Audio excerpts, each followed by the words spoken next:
ओम शांति। 4 मार्च 2025। बाबा के महावाक्य। मीठे बच्चे, जिन्होंने शुरू से भक्ति की है, 84 जन्म लिए हैं, वह तुम्हारे ज्ञान को बड़ी रुचि से सुनेंगे, इशारे से समझ जाएंगे।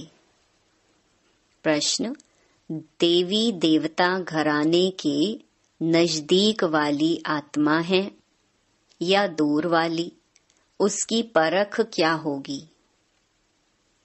उत्तर: जो तुम्हारे देवता घराने की आत्माएं होंगी, उन्हें ज्ञान की सब बातें सुनते ही जच जाएंगी, वह मूंझेंगे नहीं।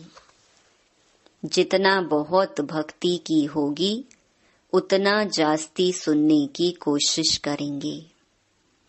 तो बच्चों को नब्ज देखकर सेवा करनी चाहिए। ओम शांति। रूहानी बाप बैठ रूहानी बच्चों को समझाते हैं। यह तो बच्चे समझ गए, रूहानी बाप है निराकार, इस शरीर द्वारा बैठ समझाते हैं। हम आत्मा भी निराकार हैं, इस शरीर से सुनते हैं। तो अब 2 बाप इकट्ठे हैं ना। बच्चे जानते हैं दोनों बाबा यहाँ हैं।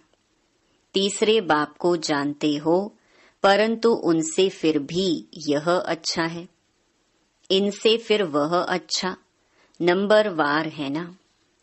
तो उस लौकिक से संबंध निकल बाकी इन दोनों से संबंध हो जाता है। बाप बैठ समझाते हैं मनुष्यों को कैसे समझाना चाहिए।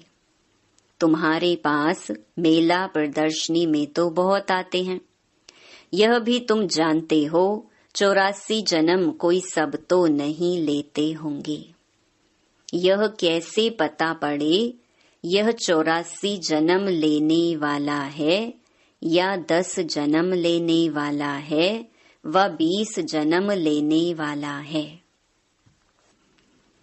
अब तुम बच्चे यह तो समझते हो कि जिसने बहुत भक्ति की होगी शुरू से लेकर, तो उनको फल भी इतना ही जल्दी और अच्छा मिलेगा।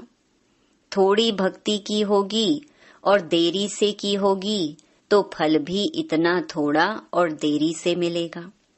यह बाबा सर्विस करने वाले बच्चों के लिए समझाते हैं। बोलो, तुम भारतवासी हो तो बताओ, देवी देवताओं को मानते हो? भारत में इन लक्ष्मी नारायण का राज्य था ना। जो 84 जन्म लेने वाला होगा, शुरू से भक्ति की होगी, वह झट समझ जाएगा। बरोबर आदि सनातन देवी देवता धर्म था। रुचि से सुनने लग पड़ेंगे। कोई तो ऐसे ही देख कर चले जाते हैं, कुछ पूछते भी नहीं, जैसे कि बुद्धि में बैठता नहीं। तो उनके लिए समझना चाहिए यह अभी तक यहाँ का नहीं है, आगे चल समझ भी लेवे। कोई का समझाने से झट कान हिलेगा। बरोबर इस हिसाब से तो 84 जन्म ठीक है। अगर कहते हैं हम कैसे समझें कि पूरे 84 जन्म लिए हैं? अच्छा, 84 नहीं तो 82 देवता धर्म में तो आए होंगे। देखो, इतना बुद्धि में जचता नहीं है, तो समझो यह 84 जन्म लेने वाला नहीं है। दूर वाले कम सुनेंगे। जितना बहुत भक्ति की हुई होगी, वह जास्ती सुनने की कोशिश करेंगे, झट समझ जाएंगे। ड्रामा रिपीट तो होता है ना। सारा भक्ति पर मदार है। इस बाबा ने सबसे नंबर 1 भक्ति की है ना। कम भक्ति की होगी तो फल भी कम मिलेगा। यह सब समझने की बातें हैं। मोटी बुद्धि वाले धारणा कर नहीं सकेंगे। यह मेले प्रदर्शनियां तो होती रहेंगी, सब भाषाओं में निकलेंगी। सारी दुनिया को समझाना है ना। तुम हो सच्चे सच्चे पैगंबर और मैसेंजर। वह धर्म स्थापक तो कुछ भी नहीं करते, न वह गुरु हैं। गुरु कहते हैं, परंतु वह कोई सद्गति दाता थोड़े ही हैं। वह जब आते हैं, उनकी संस्था ही नहीं तो सद्गति किसकी करेंगे। गुरु वह जो सद्गति दे, दुख की दुनिया से शांति धाम ले जाए। क्राइस्ट आदि गुरु नहीं, वह सिर्फ धर्म स्थापक हैं। उन्हों का और कोई पोजीशन नहीं है। पोजीशन तो उन्हों का है जो पहले पहले सतो प्रधान में, फिर सतो रजो तमो में आते हैं। वह तो सिर्फ अपना धर्म स्थापन कर पुनर्जन्म लेते रहेंगे। जब फिर सबकी तमो प्रधान अवस्था होती है, तो बाप आकर सबको पवित्र बनाए ले जाते हैं। पावन बना तो फिर पतित दुनिया में नहीं रह सकते। पवित्र आत्माएं चली जाएंगी मुक्ति में, फिर जीवन मुक्ति में आएंगी। कहते भी हैं वह लिबरेटर है, गाइड है, परंतु इसका भी अर्थ नहीं समझते। अर्थ समझ जाएं तो उनको जान जाएं। सतयुग में भक्ति मार्ग के अक्षर भी बंद हो जाते हैं। यह भी ड्रामा में नोंद है, जो सब अपना अपना पार्ट बजाते रहते हैं। सदगति को एक भी पा ना सके। अभी तुमको यह ज्ञान मिल रहा है। बाप भी कहते हैं, मैं कल्प कल्प कल्प के संगम युगे आता हूँ। इनको कहा जाता है कल्याणकारी संगम युग, और कोई युग कल्याणकारी नहीं है। सतयुग और त्रेता के संगम का कोई महत्व नहीं। सूर्यवंशी पास्ट हुए, फिर चंद्रवंशी राज्य चलता है, फिर चंद्रवंशी से वैश्यवंशी बनेंगे, तो चंद्रवंशी पास्ट हो गए। उनके बाद क्या बने वह पता ही नहीं रहता है। चित्र आदि रहते हैं तो समझेंगे यह सूर्यवंशी हमारे बड़े थे, यह चंद्रवंशी थे, वह महाराजा, वह राजा, वह बड़े धनवान थे। वह फिर भी नापास तो हुए ना। यह बातें कोई शास्त्रों आदि में नहीं है। अब बाप बैठ समझाते हैं। सभी कहते हैं हमको लिबरेट करो, पतित से पावन बनाओ। सुख के लिए नहीं कहेंगे, क्योंकि सुख के लिए निंदा कर दी है शास्त्रों में। सब कहेंगे मन की शांति कैसे मिले। अभी तुम बच्चे समझते हो, तुमको सुख शांति दोनों मिलते हैं। जहाँ शांति है वहाँ सुख है, जहाँ अशांति है वहाँ दुख है। सतयुग में सुख शांति है, यहाँ दुख अशांति है। यह बाप बैठ समझाते हैं। तुमको माया रावण ने कितना तुच्छ बुद्धि बनाया है। यह भी ड्रामा बना हुआ है। बाप कहते हैं, मैं भी ड्रामा के बंधन में बांधा हुआ हूँ। मेरा पार्ट ही अभी है जो बजा रहा हूँ। कहते भी हैं बाबा, कल्प कल्प आप ही आकर भ्रष्टाचारी पतित से श्रेष्ठाचारी पावन बनाते हो। भ्रष्टाचारी बने हो रावण द्वारा। अब बाप आकर मनुष्य से देवता बनाते हैं। यह जो गायन है उनका अर्थ बाप ही आकर समझाते हैं। उस अकाल तख्त पर बैठने वाले भी इसका अर्थ नहीं समझते। बाबा ने तुमको समझाया है, आत्माएं अकाल मूरत हैं। आत्मा का यह शरीर है रथ, इस पर अकाल अर्थात जिसको काल नहीं खाता, वह आत्मा विराजमान है। सतयुग में तुमको काल नहीं खाएगा, अकाले मृत्यु कभी नहीं होगी। वह है ही अमर लोक, यह है मृत्यु लोक। अमर लोक मृत्यु लोक का भी अर्थ कोई नहीं समझते हैं। बाप कहते हैं, मैं तुमको बहुत सिंपल समझाता हूँ, सिर्फ माँ मेकम याद करो तो तुम पावन बन जाएंगे। साधु संत आदि भी गाते हैं पतित पावन। पतित पावन बाप को बुलाते हैं। कहाँ भी जाओ तो यह जरूर कहेंगे पतित पावन। सच तो कभी छिप नहीं सकता। तुम जानते हो अभी पतित पावन बाप आया हुआ है, हमें रास्ता बता रहे हैं। कल्प पहले भी कहा था, अपने को आत्मा समझ माँ मेकम याद करो तो तुम सतो प्रधान बन जाएंगे।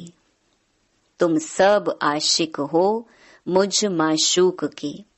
वह आशिक माशूक तो एक जन्म के लिए होते हैं, तुम जन्म जन्मांतर के आशिक हो। याद करते आए हो, हे प्रभु देने वाला तो एक ही बाप है ना। बच्चे सब बाप से ही मांगेंगे।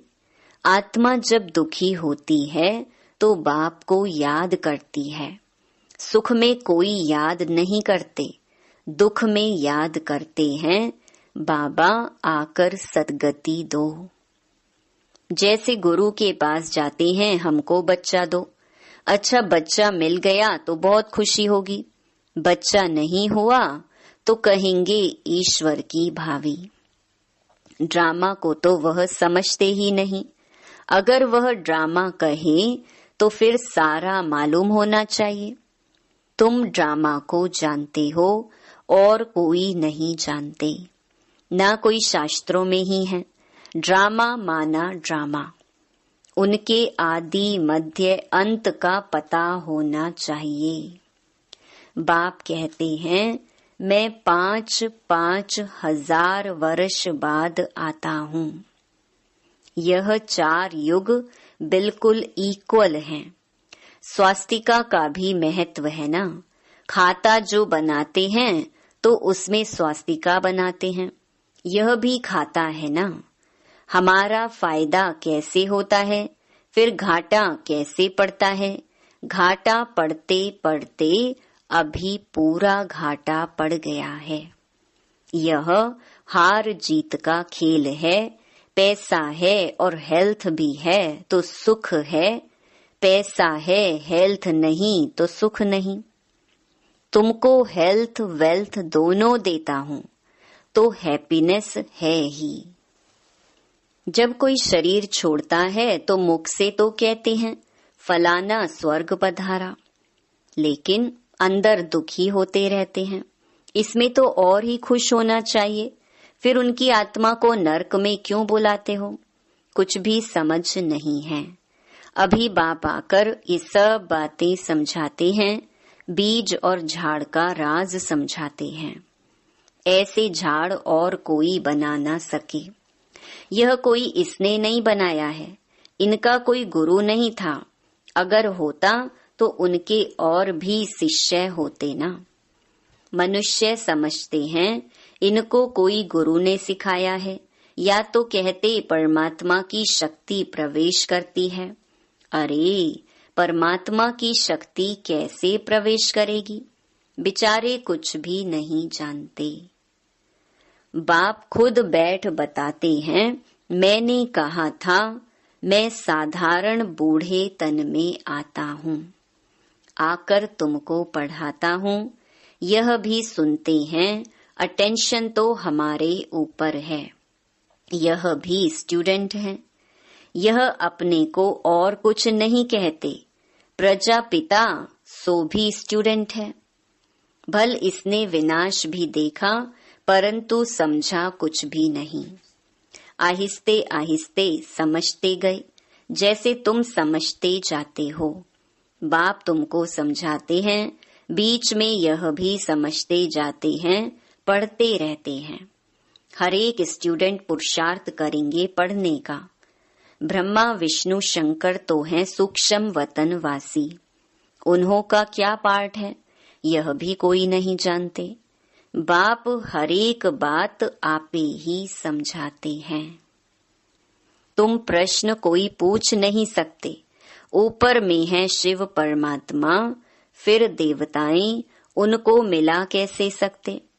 अभी तुम बच्चे जानते हो बाप इसमें आकर प्रवेश करते हैं, इसलिए कहा जाता है बाप दादा।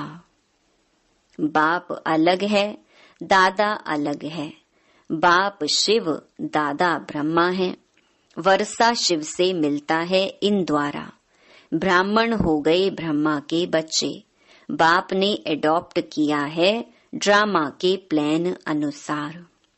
बाप कहते हैं नंबर 1 भक्त यह है, 84 जन्म भी इसने लिए हैं। सांवरा और गोरा भी इनको कहते हैं। श्री कृष्ण सतयुग में गोरा था, कलयुग में सांवरा है। पतित है ना, फिर पावन बनते हैं। तुम भी ऐसे बनते हो। यह है आयरन एजेड वर्ल्ड, वह है गोल्डन एजेड वर्ल्ड। सीढ़ी का किसको पता नहीं है। जो पीछे आते हैं वह 84 जन्म थोड़े ही लेते होंगे, वह जरूर कम जन्म लेंगे, फिर उनको सीढ़ी में दिखा कैसे सकते। बाबा ने समझाया है सबसे जास्ती जन्म कौन लेंगे, सबसे कम जन्म कौन लेंगे। यह है नॉलेज। बाप ही नॉलेजफुल पतित पावन है। आदि मध्य अंत की नॉलेज सुना रहे हैं। वह सब नेति नेति करते आए हैं। अपनी आत्मा को ही नहीं जानते तो बाप को फिर कैसे जानेंगे। सिर्फ कहने मात्र कह देते हैं। आत्मा क्या चीज है, कुछ भी नहीं जानते। तुम अभी जानते हो आत्मा अविनाशी है, उसमें 84 जन्मों का अविनाशी पार्ट नोंधा हुआ है। इतनी छोटी सी आत्मा में कितना पार्ट नोंधा हुआ है। जो अच्छी रीति सुनते और समझते हैं तो समझा जाता है यह नजदीक वाला है। बुद्धि में नहीं बैठता है तो देरी से आने वाला होगा। सुनाने के समय नब्ज देखी जाती है, समझाने वाले भी नंबर वार है ना। तुम्हारी यह पढ़ाई है, राजधानी स्थापन हो रही है। कोई तो ऊंच से ऊंच राजाई पद पाते हैं, कोई तो प्रजा में नौकर चाकर बनते हैं। बाकी हाँ इतना है कि सतयुग में कोई दुख नहीं होता। उनको कहा ही जाता है सुख धाम बहिष्ठ। पास्ट हो गया है तब तो याद करते हैं ना। मनुष्य समझते हैं स्वर्ग कोई ऊपर छत में होगा। दिलवाड़ा मंदिर में तुम्हारा पूरा यादगार खड़ा है। आदि देव, आदि देवी और बच्चे नीचे योग में बैठे हैं। ऊपर में राजाई खड़ी है। मनुष्य तो दर्शन करेंगे, पैसा रखेंगे, समझेंगे कुछ भी नहीं। तुम बच्चों को ज्ञान का तीसरा नेत्र मिला है।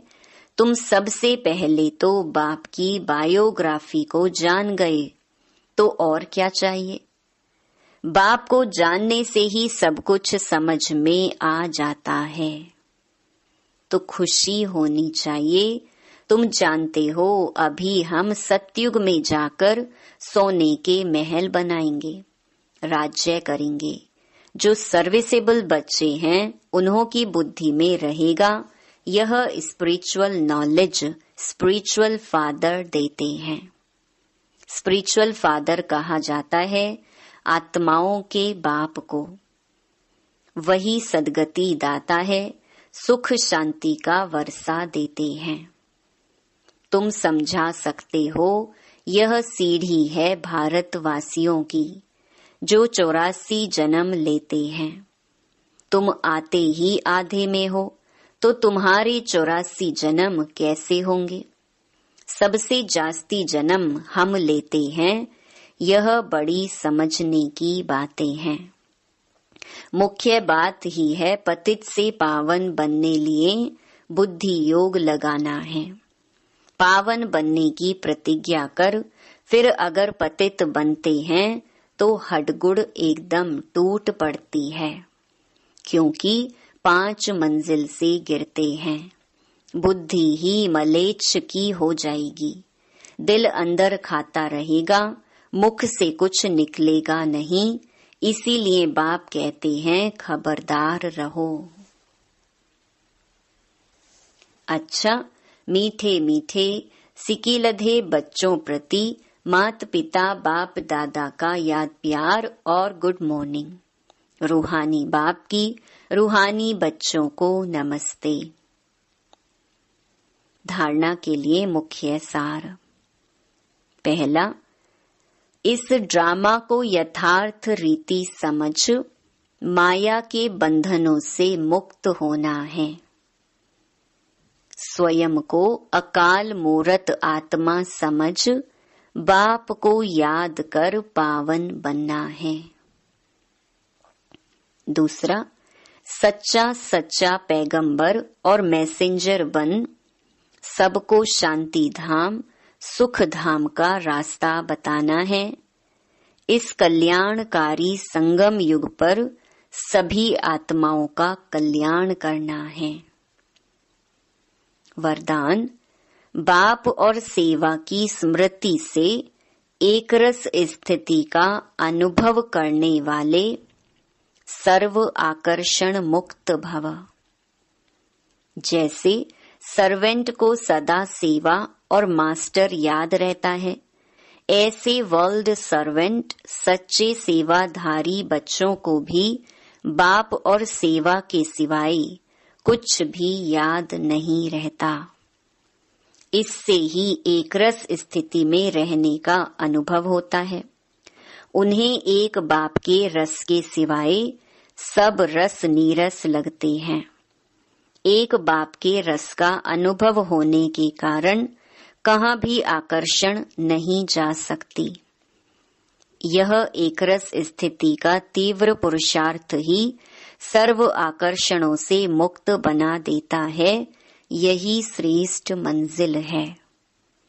स्लोगन, नाजुक परिस्थितियों के पेपर में पास होना है तो अपनी नेचर को शक्तिशाली बनाओ। अव्यक्त इशारे, सत्यता और सभ्यता रूपी कल्चर को अपनाओ। जब भी कोई असत्य बात देखते हो सुनते हो तो असत्य वायुमंडल नहीं फैलाओ। कई कहते हैं यह पाप कर्म है ना। पाप कर्म देखा नहीं जाता, लेकिन वायुमंडल में असत्यता की बातें फैलाना यह भी तो पाप है। लौकिक परिवार में भी अगर कोई ऐसी बात देखी व सुनी जाती है तो उसे फैलाया नहीं जाता। कान में सुना और दिल में छिपाया। यदि कोई व्यर्थ बातों का फैलाव करता है तो यह छोटे छोटे पाप उड़ती कला के अनुभव को समाप्त कर देते हैं। इसीलिए इस कर्मों की गहन गति को समझकर यथार्थ रूप में सत्यता की शक्ति धारण करो। अच्छा, ओम शांति।